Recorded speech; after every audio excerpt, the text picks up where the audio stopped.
इकडचं काहीच पण आहे. पहिल्यांदा जिथं तुम्ही आले ना, गावचं नाव आहे खिद्रापूर आणि मंदिराचं नाव आहे कोपेश्वर मंदिर. एक शिवाचं मंदिर आहे. ह्या गावाला महाराष्ट्राचं किंवा कोल्हापूर जिल्ह्याचं शेवटचं गाव सुद्धा म्हणतात. आता का बघा, नरसिंहवाडी तुम्हाला माहिती असेल तिथं झाली. म्हणजे ह्या गावाला तिन्ही बाजूला नदीनं असं वळसा घातलाय. ते नदीचा नेकलेस आहे. नदी यू आकारच्या शेपमध्ये आहे. नदीच्या पलीकडे सगळं कर्नाटक आणि अलीकडे सगळं महाराष्ट्र. तिथं दोन्ही बाउंड्रीवर बसलेले खिद्रापूर गाव आणि कोपेश्वर नावाचं एक मंदिर. फर्स्ट टाइम आलं दर्शन घेतल्यानंतर तुम्हाला लक्षात आलं असेल की हे एक शिव मंदिर.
नाश्ता करणार असं का नाही पैसे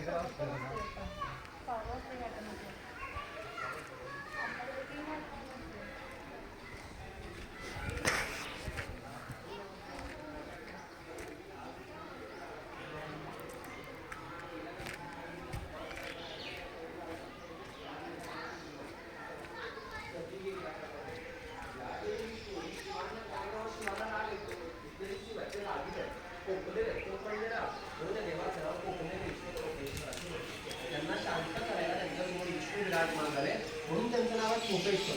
बाळा पण चोपडतो, शांत होतो ना, चोपडणे म्हणजे शांत करणे, त्याचा अर्थ करून त्याला डोपेश्वर असं झालेलं आहे.